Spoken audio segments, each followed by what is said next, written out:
Point हम राष्ट्रपति महोदय से डिमांड करने वाले हैं। I know, explain. रही वाले आए हैं, बड़ा पेन है क्या चीज, किसको बड़ा देव कहा जाता है? पूरा नाम लिया जाए, उसको नाम को मैं देता हूँ। सुरवे बेरोमान फड़ाल पेन बुढ़ाल पेन हजोर पेन सजोर पेन परसा पेन सल्ले गांगरा मारंग गुरु सिंगा पोंगा रन बगिया झगड़ा खांड ऊनो पुनो दाय दार सुक्ति येर तोली अद्दी वल्ली पोकली उमोटिया अगटिया अदटिया भुअटिया माटिया सीढ़ी पेन कोड़ो पेन भुजंग पेन अंडज पिंड स्वेदज चरमज बीजज तजनज और नाल वर कुम दायर सकतु या नाल उर दायर सकतु। ये पाना पारसी का लैंग्वेज है, प्राचीन गोंडी का शब्द है, शायद कन्हैया लाल उपयोग करते होंगे। ये फड़ा पेन बड़ा देव का नाम है, इतना लंबा नाम है बड़ा देव जिसको बोलते हैं ना, ये है बड़ा देव जिसको साजा के वृक्ष में माना जाता है। फड़ा पिंड कहने का मतलब है एक एनर्जी, एक ऊर्जा का पिंड है जिसका अनंत है, कभी न जिसका सृजन हुआ, न कोई पालन हुआ, न क्षरण हुआ। लगातार शक्तियों का परिवर्तन होते रहता है। E = mc²। लगातार उसी शक्ति का नाम ही फड़ा पेन या बड़ा देव है। बड़ा देव की सेवा किया जाता है, सेवा और उपासना।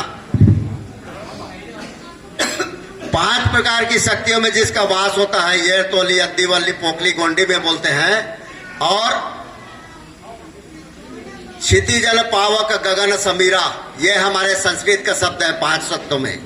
इन 5 तत्व को जब संचयित करते हैं और जो एनर्जी का निर्माण होता है, उसी एनर्जी या शक्ति को, पेन को हम बोलते हैं फड़ा पेन।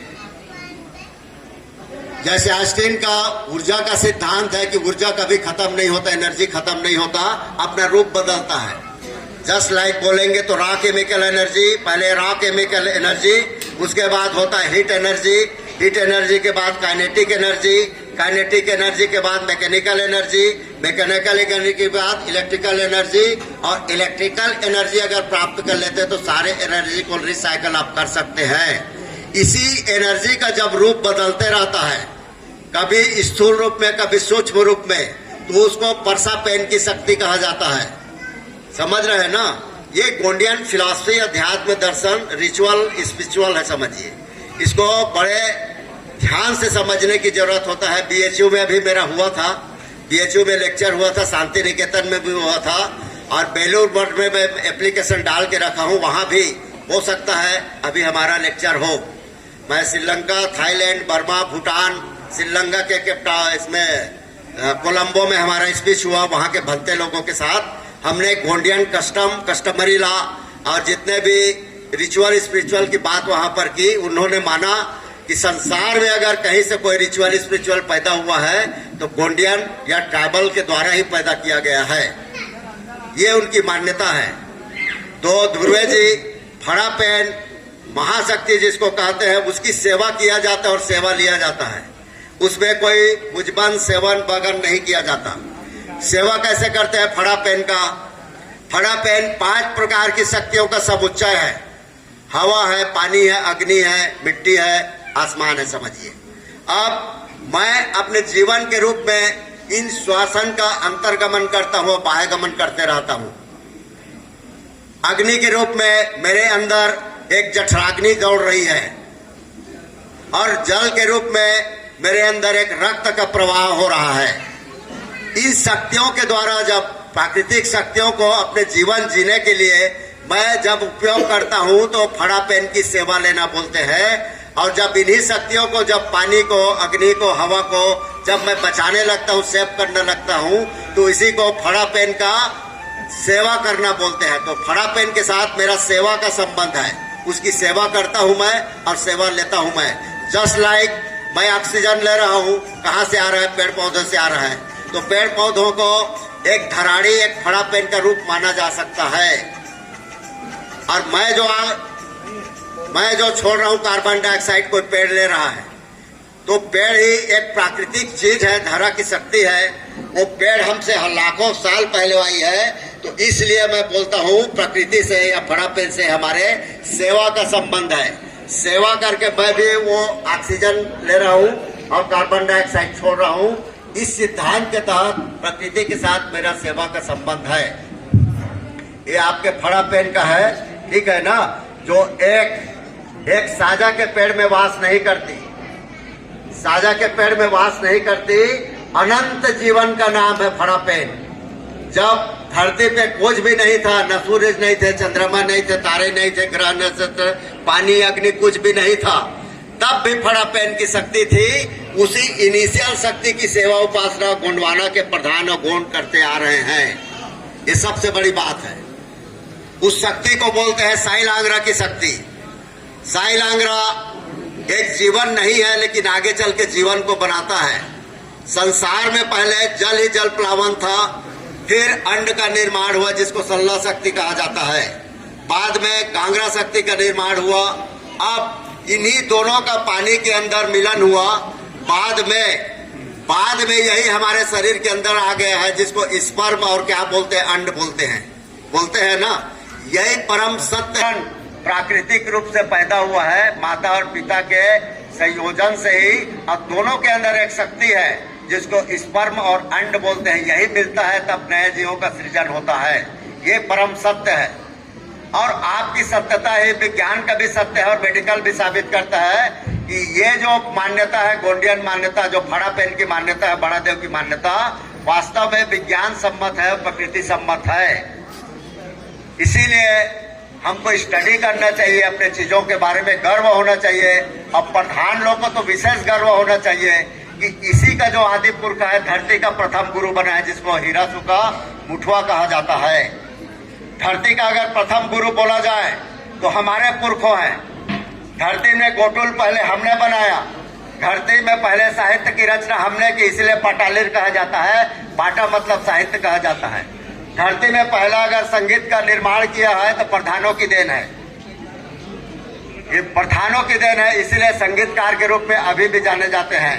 हमारे अभी जो बेटा बोल के गया ना, देखिए प्रधानों में कितना संगीत के प्रति लगाव है। हमारा बेटा अभी बोल के गया, नौकरी भी कर रहा है और संगीत के प्रति लगाव है उसका। तो मैं ज्यादा नहीं बोलूंगा, आपका जो आर्डर था, फरमाइश था, उसके ऊपर बोला। प्रधान समाज के बारे में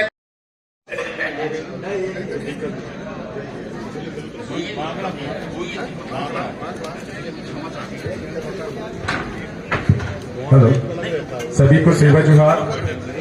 मेरा नाम राधेश्याम काकोड़िया है और मैं नार तिगरा से हूँ, और मेरा जो परगना है धनौरा है और मेरा जो कोर्ट है सीधी है।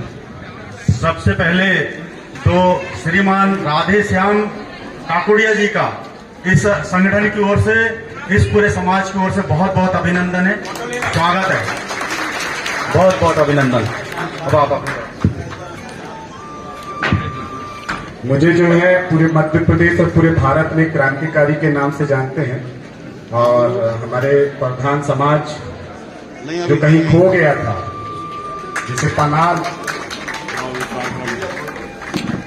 प्रधान कम्युनिटी में क्या व्यवस्थाएं बनाई गई हैं, क्योंकि पुरखे हमारी व्यवस्थाओं को तो सारे भूल चुके हैं, और हमारे जो भारतीय संविधान में 13(3) का है, उसपे जो रूढ़ी प्रथा को विधि का बल है, तो वो कहाँ से स्टार्ट होता है, और उसकी विधि जो है कानून और उसके जो कस्टम सिस्टम है, कस्टमरी लॉ है, उसका निर्माण कौन करेगा। हम विधायक सांसदों से अनुरोध करते हैं, उनसे विनती करते हैं कि वो बनाएं, लेकिन हमारा कस्टमर है, और हमको भारतीय संविधान में 5वीं अनुसूची के तहत आर्टिकल नंबर 244 और भाग 10 में हमको जो अधिकार दिया है, उस अधिकार में बोलता है स्वशासन। तो ये कैसे निर्माण होगा हमारे पुरखों की व्यवस्था से और आधुनिक संविधान की व्यवस्था से, इसे थोड़ा सा एक्सप्लेन करिए। बढ़िया संवैधानिक एक सवाल है, नाम बताइएगा अपना।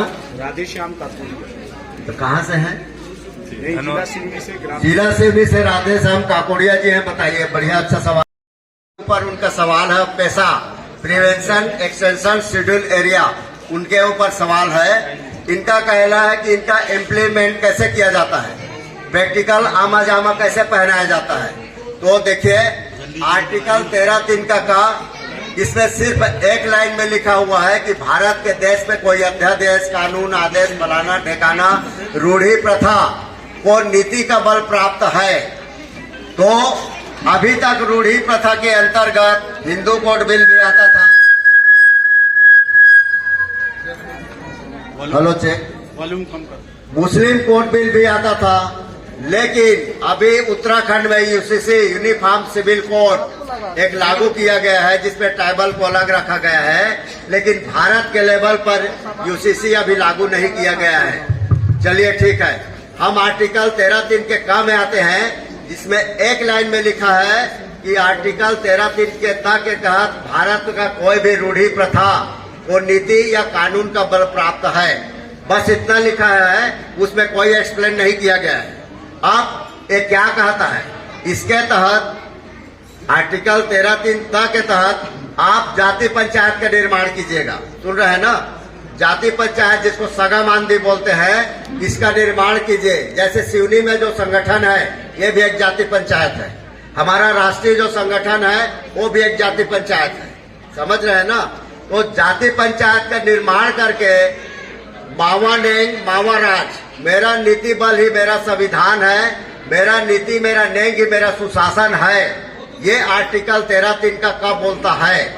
आप खुद ही जज के रूप में बन सकते हैं, खुद वकील बन सकते हैं, आप खुद कस्टम से रिलेटेड जो भी समस्याएं हैं, जैसे तलाकनामा, गोदनामा, छोर छुट्टी और महिलाओं का अधिकार, पुरुष का अधिकार का क्षेत्र है, इनके ऊपर कोई भी विवाद आता है तो आप खुद उसका डिसाइड कर सकते हैं। लेकिन उसके लिए आपको एक तरीके से रजिस्टर्ड कराना पड़ेगा जाति पंचायत को, और जाति पंचायत रजिस्टर्ड कराने के बाद आप बिल्कुल अपने कोर्ट बनाकर, जैसे बिलासपुर में हर महीने में दूसरे रविवार को हमारा एक कोर्ट लगता है, जाति पंचायत का कोर्ट लगता है, जिसमें बहुत सारे समस्याओं को लेकर आते हैं। और रिसेंटली आपको बता रहा हूं मैं, मुंगेली कोर्ट में, मुंगेली सेशन कोर्ट में एक हमारे समाज का उत्तराधिकार अधिनियम का केस चला, तो उसमें जाति प्रमाण पत्र नहीं दे पाए, प्रधान समाज थे, उसमें जाति प्रमाण नहीं दे पाए,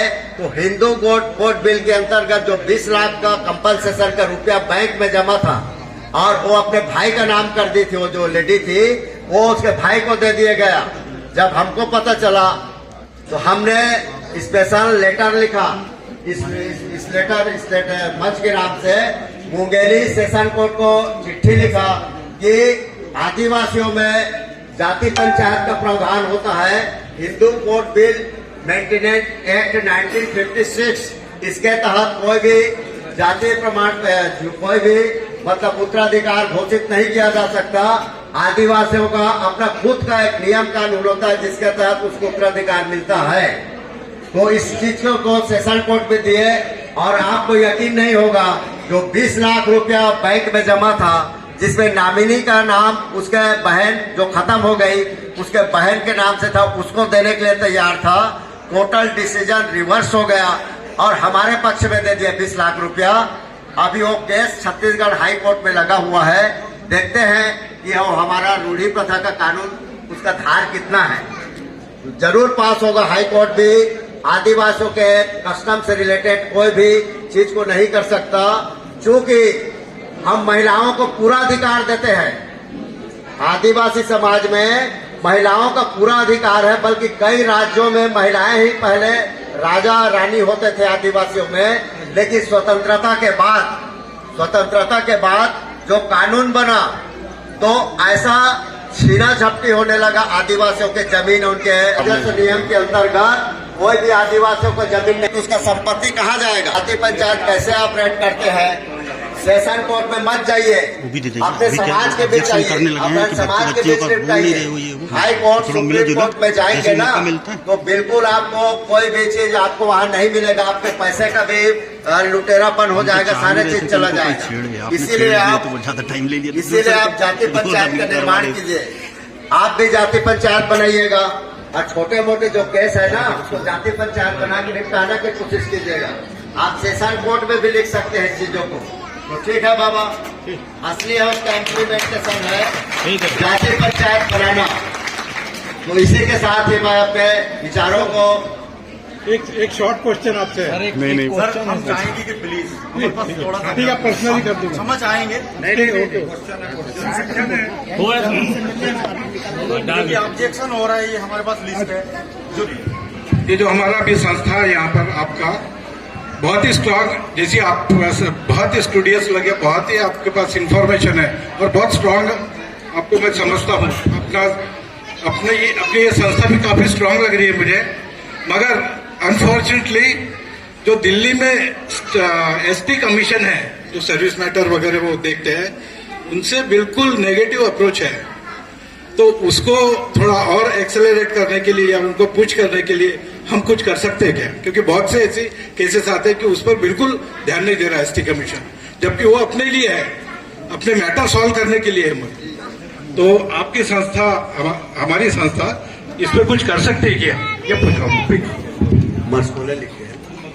मसराम जी, बिल्कुल आपका कहना सही है और राष्ट्रपति से महोदय से मिल के यही चीज करने वाले हैं। अगर कोई मैटर अगर है तो बताइएगा, नेशनल जो कमीशन है ना, ट्राइबल कमीशन, हम चिट्ठी लिखेंगे, क्योंकि हमको हमारे बायलाज में पहले भी लिखा है कस्टम को प्रमोट करना। तो कोई ऐसा केस होगा तो बताइएगा, आपको करेंगे। आपके हर क्षण हर पल जो भी प्रधान समाज का है कहीं भी भारत भर में, वो सदस्य रहे चाहे न रहे, हमेशा हम तत्पर हैं आपकी हेल्प करने की। रिमाइंडर लिख के हम परेशान हो गए। हाँ बताइएगा। रिमाइंडर लिखिए कोई